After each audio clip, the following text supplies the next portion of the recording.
Hey there everybody, I'm Joe the Disney Guy and welcome to another Disney Guy review. Today we'll be looking at Disney's journey through music and folklore, Melody Time. Melody Time. Melody Time.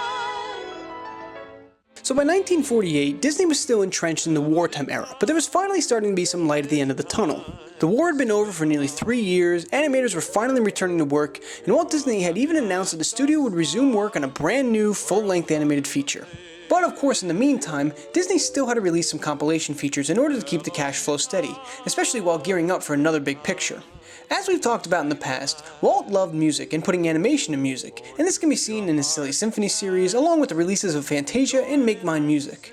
Unfortunately, despite their technical merits, neither feature was all that successful at the box office. But of course that didn't deter Walt, because you know what they say, if at first you don't succeed, keep trying until people finally show up to your movies.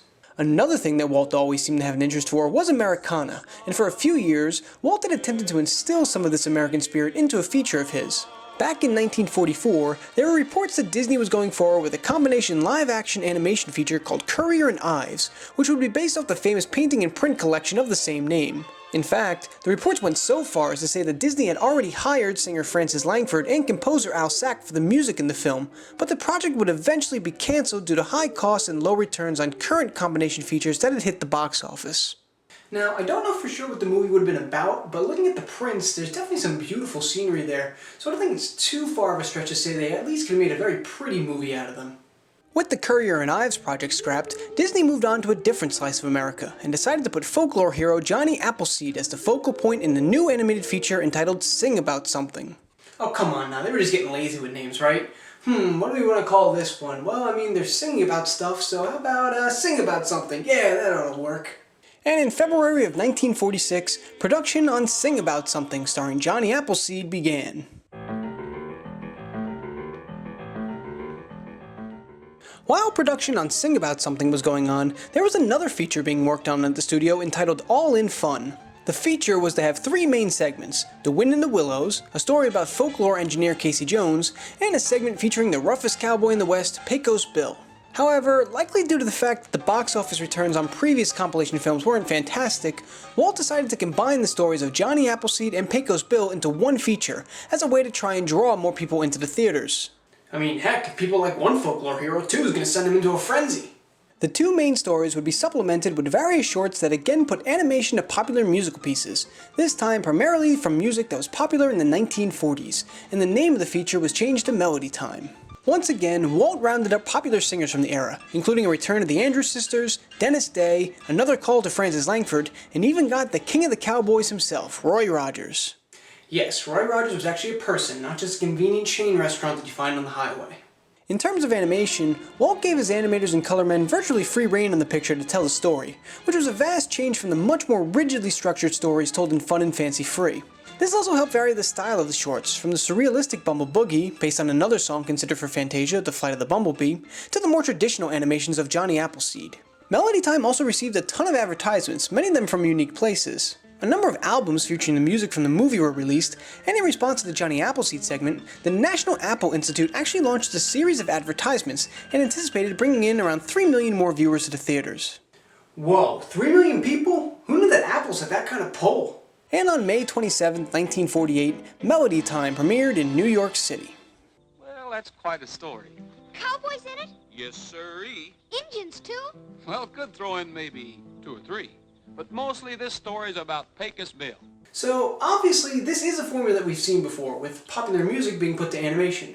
But what sets Melody Time apart from all of the other compilation films? Well, obviously it's easier to compare this film to Make Mine Music, as they are essentially the same style, were released in the same era, and like I pointed out in the Make Mine Music review, it's near impossible to even try and compare these films to Fantasia. So with that being said, I actually liked Melody Time a bit more than Make Mine Music, mainly for subtle reasons. The issues that plague most of these compilation films are obviously still here. It feels somewhat segmented, it rises and falls on the merits of each short, the lengths of the shorts vary wildly, and it's hard to forget that you're watching a bunch of shorts slapped together as opposed to one movie. But all that being said, I thought there were improvements in this film from Make Mine Music, albeit small ones, that heightened my enjoyment. The title cards were more interesting to look at. Instead of just the name of the short, there was a little bit of style and animation to them. And honestly, I thought that having less shorts, 7 in Melody Time as opposed to 10 in Make My Music, helped keep my interest for longer. There weren't as many down segments in Melody Time, and I actually thought a lot of the shorts, particularly Johnny Appleseed and Pecos Bill, were extremely well done and interesting, both visually and musically. So is it Fantasia? No, but if you wanted to watch one movie that was about animation being put to popular 1940s music, as oddly specific a genre as that is, I think that Melody Time is probably a better bet than Make My Music. I also thought that it was interesting that Melody Time seemed to have elements from each of the previous wartime era features in it. There was Latin music, some live action with animation, animation set to music, and even a live action storytelling scene with Luana Patton. For what can really be considered the last true anthology film for Disney for quite a while, I think they did a great job taking the most successful elements from previous attempts and blending them together. Now, coming up, I'm about to talk about a topic that normally I would save for the next segment of the show, because it does have to do specifically with the home release version of the movie. But seeing as it is a major sticking point in potential enjoyment of the film, without further ado, censorship. So, for the US home video release of Melody Time, the cigarette that is persistently in Pecos Bill's mouth was edited out. Included in this was actually an entire scene that saw Bill light a cigarette with a lightning bolt. The issue here is that in doing this, Bill ends up having some awkward hand and mouth movements, which unfortunately damage the quality of the segment to me. And personally, I have two issues with this instance of censorship. For one, as I've said in the past, if you want to censor something like this, fine, but at least give us a censored G-rated option and an uncensored PG-rated option for those of us who want to enjoy the movie as it was originally made. And secondly, I fully agree. Smoking is bad and it's not something that we should be glamorizing for kids. But why are we censoring it in this one specific issue and not all over? Now granted, I understand that cigars and cigarettes are different, but we're talking about kids here. They don't know the difference. So seeing Pinocchio smoke a cigar registers the same to them as Pecos Bill smoking a cigarette. And oh yeah, Jose Carioca is constantly smoking a cigar, even within the same movie as Pecos Bill, and yet that's not a problem. At the end of the day, unless it's something that's racially insensitive or demeaning to women or something along those lines, I'm usually pretty anti-after-the-fact censorship as it is. But when that censorship isn't even consistent, well, that just really drives me crazy. All of that aside though, I still maintain that Melody Time is a solid movie as far as the compilation films go. You have some classic shorts here, the music is pretty strong throughout, and it's just an enjoyable film overall. As was beginning to be the trend at the time, Melody Time received mixed reviews from the critics. Some praised the film for its lively music and were particularly impressed with the Johnny Appleseed and Pecos Bill segments, but others continued to be disenchanted by the compilation model. Ironically, one person who didn't like the music in the Johnny Appleseed segment was Walt Disney himself, who said it was too much like New Deal music. This, of course, angered singer and songwriter Ken Darby, who retorted that the critique of his music was just, quote, one man's opinion. In a shocking turn of events, Ken Darby was soon let go by the Walt Disney Company. What a coincidence, I know.